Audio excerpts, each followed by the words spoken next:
Bismillahirrahmanirrahim. Assalamualaikum warahmatullahi wabarakatuh. Selamat bergabung kembali di video pembelajaran sejarah kebudayaan Islam Madrasah Tsanawiyah kelas 8. Pada kesempatan kali ini kita masih membahas tentang Daulah Abbasiyah membangun peradaban Islam. Dan materi inti kita kali ini adalah tentang Khalifah Besar Daulah Abbasiyah. Seperti biasa, sebelum kita memulai pembelajaran, bersama kita berdoa kepada Allah Subhanahu wa taala agar diberikan ilmu yang bermanfaat. Amin ya rabbal alamin. Rabbi shrah li sadri wa yassir li amri wahlul 'uqdatam min lisani yafqahu qawli. Rabbana zidna ilma warzuqna fahma birahmatika ya arhamar rahimin. Amin. Selanjutnya kita awali kegiatan pembelajaran dengan melafazkan basmalah. Bismillahirrahmanirrahim. Baik, selanjutnya mari kita perhatikan kembali peta konsep berikut. Nah, ini adalah pembahasan yang sudah kita bahas. Tema besar kita tetap pada bab tentang Daulah Abbasiyah membangun peradaban Islam. Sudah kita bahas tentang bagaimana terbentuknya atau proses terbentuknya Daulah Abbasiyah, faktor yang menyebabkan berakhirnya Daulah Umayyah, dan juga faktor pendukung berdirinya Daulah Abbasiyah, serta bagaimana proses berdirinya Daulah Abbasiyah. Pada kesempatan kali ini kita sudah memasuki pembahasan tentang peradaban Islam pada masa Daulah Abbasiyah. Untuk itu kita awali dengan membahas khalifah-khalifah besar Daulah Abbasiyah. Siapa khalifah-khalifah yang memiliki peranan penting dalam pembangunan atau memperluas pemerintahan Daulah Abbasiyah. Nanti akan kita bahas prestasi Daulah Abbasiyah dalam membangun peradaban Islam. Baik, mari perhatikan, ini adalah gambar pohon silsilah pemimpin atau para penguasa Daulah Abbasiyah. Daulah Abbasiyah setidaknya memiliki 37 khalifah selama masa pemerintahannya, yang yaitu kurang lebih selama 5,5 abad.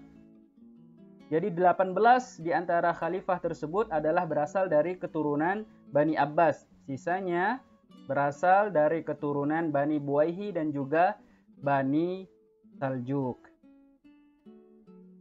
Nah, pada kesempatan kali ini kita akan membahas khalifah-khalifah besar Daulah Abbasiyah. Siapa saja mereka? Nah, yang akan kita bahas pertama adalah Khalifah Abu Ja'far Al-Mansur, yang dikenal sebagai pendiri kota Baghdad. Nanti kita akan bahas tentang Khalifah Harun Ar-Rasyid, khalifah yang sangat populer karena dikenal sebagai pemimpin yang bijaksana dan juga sebagai peletak dasar pemerintahan modern. Kemudian kita akan bahas Khalifah Abdullah Al-Ma'mun sebagai khalifah yang memiliki perhatian khusus terhadap ilmu pengetahuan. Nah, pada kesempatan kali ini kita akan hanya membahas satu khalifah terlebih dahulu, yaitu Khalifah Abu Ja'far Al-Mansur. Baik, sebagaimana telah disebutkan tadi bahwa pemerintahan Daulah Abbasiyah itu kurang lebih memiliki 37 khalifah. Nah, di antara ke-37 khalifah tersebut, setidaknya khalifah-khalifah yang telah Bapak sebutkan tadi adalah khalifah-khalifah yang paling terkenal karena memberikan sumbangsih yang banyak terhadap kemajuan Islam pada masa Daulah Abbasiyah. Di antaranya adalah Abu Ja'far Al-Mansur, kemudian Khalifah Harun Ar-Rasyid, dan juga Khalifah Al-Ma'mun, anaknya Khalifah Harun Ar-Rasyid. Masa pemerintahan ketiga khalifah ini merupakan periode keemasan dalam peradaban Islam. Para khalifah-khalifah tersebut dikenal sebagai penguasa yang adil dan juga bijaksana, juga memiliki perhatian dan kecintaan yang kuat terhadap ilmu pengetahuan, di mana dukungan dan kegigihan mereka dalam pengembangan ilmu pengetahuan dan peradaban Islam dapat dilihat atau dapat tercermin dalam berbagai kebijakan yang diambil oleh pemerintahan pada masa kepemimpinan ketiga khalifah tersebut. Nah, pada video kali ini terlebih dahulu kita akan membahas tentang Khalifah Abu Ja'far Al-Mansur yang dikenal sebagai pendiri kota Baghdad. Mari simak biografi singkat daripada Khalifah Abu Ja'far Al-Mansur. Abu Ja'far Abdullah bin Muhammad Al-Mansur adalah khalifah kedua dari Bani Abbas. Beliau merupakan putra dari Muhammad bin Ali bin Abdullah bin Abbas bin Abdul Muthalib. Khalifah Abu Ja'far dilahirkan di Hamimah pada tahun 101 Hijriah. Ibunya yang bernama Salamah Al-Barbariyah merupakan seseorang wanita dari suku Barbar. Al-Mansur merupakan saudara Ibrahim Al-Imam dan Abul Abbas As-Saffah. Al-Mansur memiliki kepribadian yang kuat, yang tegas, yang berani, cerdas, dan memiliki otak yang cemerlang. Dan dengan kepribadian-kepribadian tersebut, ia akhirnya dinobatkan sebagai putra mahkota oleh kakaknya, yaitu Khalifah pertama Daulah Abbasiyah, Abu Abbas As-Saffah. Maka ketika Abu Abbas As-Saffah meninggal, akhirnya Al-Mansyurlah yang dilantik untuk menjadi khalifah, dan saat itu ketika dilantik usianya masih di usia 36 tahun, usia yang cukup muda untuk menjadi seorang pemimpin. Maka dengan karakter yang seperti telah disebutkan tadi, walaupun Al-Mansyur ini masih terbilang muda dengan usia 36 tahun, tapi beliau dianggap layak untuk menjadi khalifah penerus setelah kakaknya meninggal, yaitu Abu Abbas As-Saffah. Nah, apabila kita lihat karakter Khalifah Al-Mansur, Al-Mansur merupakan khalifah yang tegas, yang bijaksana, yang alim, dan berpikiran maju, baik budi dan pemberani. Ia tampil dengan gagah berani dan cerdik menyelesaikan berbagai persoalan pemerintah yang dihadapi oleh pemerintahan Daulah Abbasiyah. Al-Mansur juga sangat mencintai ilmu pengetahuan. Kecintaannya terhadap ilmu pengetahuan menjadi pilar bagi pengembangan peradaban Islam pada masa pemerintahannya.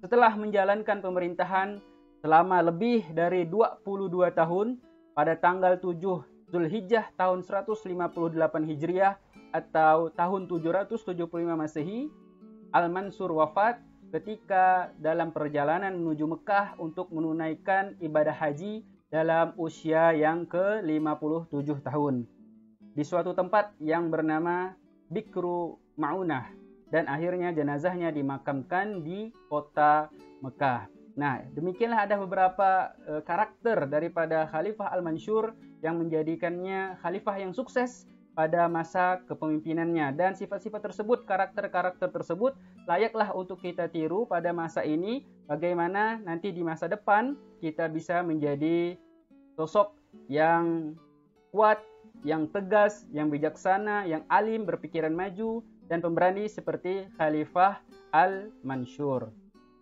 Selanjutnya kita akan membahas tentang bagaimana kebijakan yang diambil oleh pemerintahan Al-Mansur. Setelah dilantik menjadi khalifah, yaitu pada tahun 136 Hijriah atau pada tahun 754 Masehi, Al-Mansur membenahi administrasi pemerintahan dan kebijakan politik. Kemudian ia menjadikan wazir sebagai koordinator kementerian. Wazir pertama yang diangkat adalah bernama Khalid bin Barmak yang berasal dari Balkh, Persia. Al-Mansur juga membentuk lembaga protokoler negara, sekretaris negara, dan kepolisian negara. Di samping ia membenahi angkatan bersenjata. Kemudian Al-Mansur menunjuk Muhammad bin Abdurrahman sebagai hakim pada lembaga kehakiman negara. Jawatan pos yang sudah ada sejak lama dinasti Umayyah ditingkatkan peranannya, terutama untuk menghimpun seluruh informasi dari daerah agar administrasi kenegaraan berjalan dengan lancar, sekaligus menjadi pusat informasi khalifah untuk mengontrol para gubernurnya. Jadi digenahkan lagi jawatan pos yang sebenarnya sudah ada sejak masa Daulah Bani Umayyah. Kemudian untuk memperluas jaringan politik, Al-Mansur menaklukkan kembali daerah-daerah yang melepaskan diri dari Daulah Abbasiyah. Kemudian ia kembali menertibkan atau meningkatkan keamanan di daerah perbatasan. Di antara usaha tersebut adalah dengan merebut benteng yang ada di Asia dan kota Malatya. wilayah Kapadokia dan Sisilia pada tahun 756 sampai 758 Masehi. Ke utara, bala tentaranya juga melintasi pegunungan Taurus dan mendekati Selat Bosporus. Selain itu, Al-Mansur juga membangun hubungan diplomatik dengan wilayah-wilayah di luar Jazirah Arab. Kemudian dia juga membuat perjanjian damai dengan Kaisar Konstantin ke-5 dan mengadakan genjatan senjata antara tahun 758 sampai 765 Masehi. Khalifah Al-Mansur juga melakukan dakwah Islam ke Bizantium. Nah, ia berhasil menjadikan kerajaan Bizantium tersebut membayar upeti tahunan kepada dinasti Abbasiyah. Nah, selain itu, ia juga mengadakan kerjasama dengan Raja Pepin dari Prancis. Saat itu, kekuasaan Bani Umayyah kedua di Andalusia dipimpin oleh Abdurrahman Ad-Dakhil. Al-Mansur kemudian berhasil menaklukkan daerah Afrika Utara pada tahun 144 Hijriah. Namun meski terkadang kota Kairawan silih berganti bertukar wali atau pemimpin atau penguasa, baru pada tahun 155 Hijriah kota tersebut dikuasai secara utuh oleh Daulah Abbasiyah. Jadi selama pemerintahan Khalifah Al-Mansur, di antara kebijakan-kebijakan yang diambilnya adalah bertujuan untuk yang pertama memperbaiki administrasi pemerintahan, kemudian untuk meningkatkan keamanan dalam negerinya sembari memperluas wilayah dan juga membangun hubungan diplomatik dengan negara-negara di luar Jazirah Arabia. Baik, selanjutnya kita bahas tentang bagaimana Khalifah Abu Ja'far Al-Mansur ini membangun kota Baghdad. Pada masa awal pemerintahan dinasti Abbasiyah, yakni pada masa Abu Abbas As-Saffah, pusat pemerintahan Daulah Abbasiyah itu berada di kota Anbar, sebuah kota kuno Persia di sebelah timur Sungai Yufrat. Kemudian istana yang didirikan diberi nama dengan Istana Hashimiyah yang dinisbatkan kepada sang kakek, yaitu Hashim bin Abdi Manaf. Namun pada masa Khalifah Al-Mansur, pusat pemerintahan dipindahkan lagi ke Kufah. Ia mendirikan istana baru dengan nama Hashimiyah kedua. Dan selanjutnya, untuk lebih memantapkan dan menjaga stabilitas politik, Al-Mansur mencari daerah strategis untuk dijadikan ibu kota negara. Maka pilihannya akhirnya jatuh ke kota Baghdad. Nah, daerah yang sekarang dinamakan dengan Baghdad, yang terletak di tepian sungai Tigris dan Yufrat. Sejak zaman Persia kuno, kota ini sudah menjadi pusat perdagangan yang dikunjungi saudagar dari berbagai penjuru dunia, termasuk para pedagang dari Cina, India, dan menurut cerita rakyat, daerah ini sebelumnya adalah tempat peristirahatan Kisra Anushirwan, yaitu Raja Persia yang termasyhur. Baghdad itu artinya adalah Taman Keadilan. Namun taman itu lenyap bersama hancurnya dengan kerajaan Persia. Namun namanya tetap menjadi kenangan rakyat.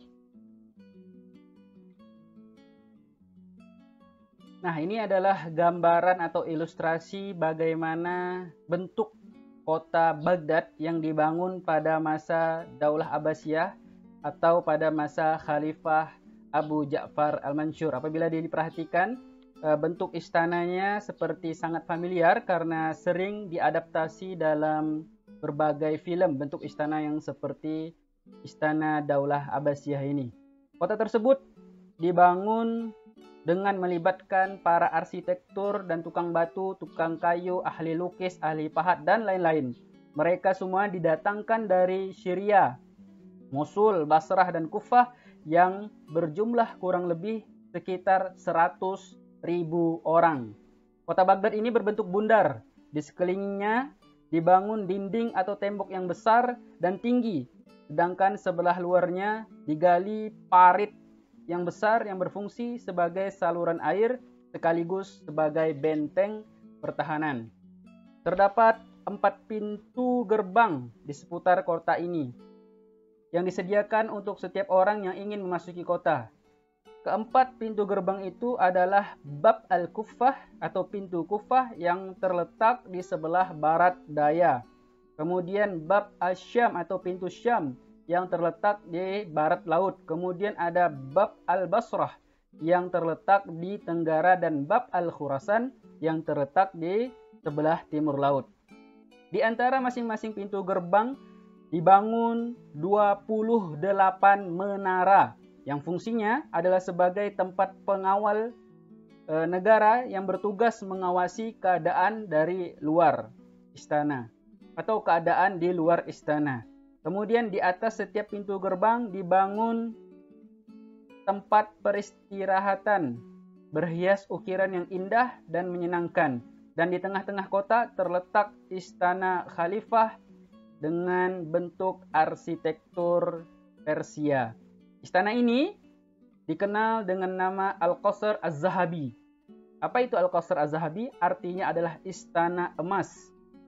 Istana ini juga dilengkapi dengan bangunan masjid, tempat pengawal istana, polisi, dan tempat tinggal putri-putri serta keluarga khalifah.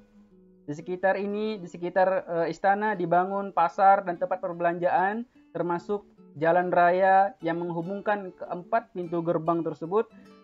Sejak awal berdirinya, kota ini sudah menjadi pusat peradaban dan kebangkitan ilmu pengetahuan Islam. Itulah sebabnya Philip K. Hitti, seorang peneliti sejarah Arab, menyebut Baghdad ini sebagai kota intelektual.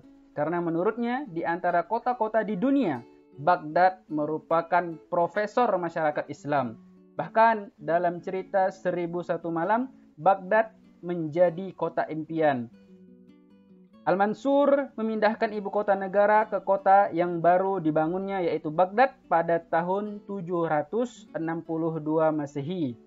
Kota ini selanjutnya bukan hanya menjadi pusat pemerintahan yang strategis, tetapi juga menjadi pusat kebudayaan dan peradaban Islam pada masanya. Nah, selanjutnya kita akan bahas bagaimana pengembangan ilmu pengetahuan pada masa Khalifah Al-Mansur. Al-Mansur sendiri menunjukkan minat dan perhatian yang besar terhadap pengembangan ilmu pengetahuan.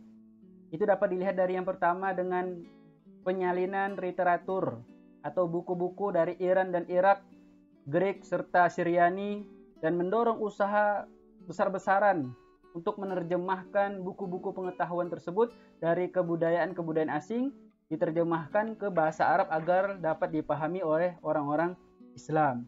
Kemudian perguruan tinggi ketabiban di Jundisapur. Ini adalah merupakan perguruan tinggi kedokteran atau ketabiban peninggalan Kaisar Persia yang dibangun kembali atau dihidupkan kembali melalui tenaga pengajar atau dari tabib-tabib yang berasal dari Greek dan Roma yang menjadi tawanan perang pemerintah Daulah Abbasiyah.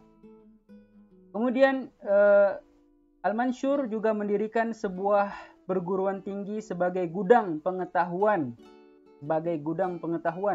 yang diberi nama Baitul Hikmah. Nah, usaha itu telah menjadikan kota Baghdad sebagai kiblat ilmu pengetahuan dan peradaban Islam. Kemudian ia juga mengajak banyak ulama dan para ahli dari berbagai daerah untuk datang dan tinggal di Baghdad. Karena ia mendorong pembukaan ilmu agama seperti fikih, tafsir, tauhid, hadis, dan ilmu lain seperti bahasa dan sastra. Kemudian pada masanya lahir juga para pujangga, pengarang, dan juga penerjemah yang hebat, termasuk yang paling terkenal adalah Ibnu Muqaffaq yang menerjemahkan buku Khalilah wa Dimmah dari bahasa Persia. Baik, sampai di sini dulu video pembelajaran kita kali ini. Pada kesempatan kali ini kita memang hanya membahas satu khalifah dahulu, yaitu Khalifah Abu Ja'far Al-Mansur, dan dua khalifah selanjutnya akan kita bahas pada kesempatan yang lain. Terima kasih. Wassalamualaikum warahmatullahi wabarakatuh. Walhamdulillahi rabbil alamin.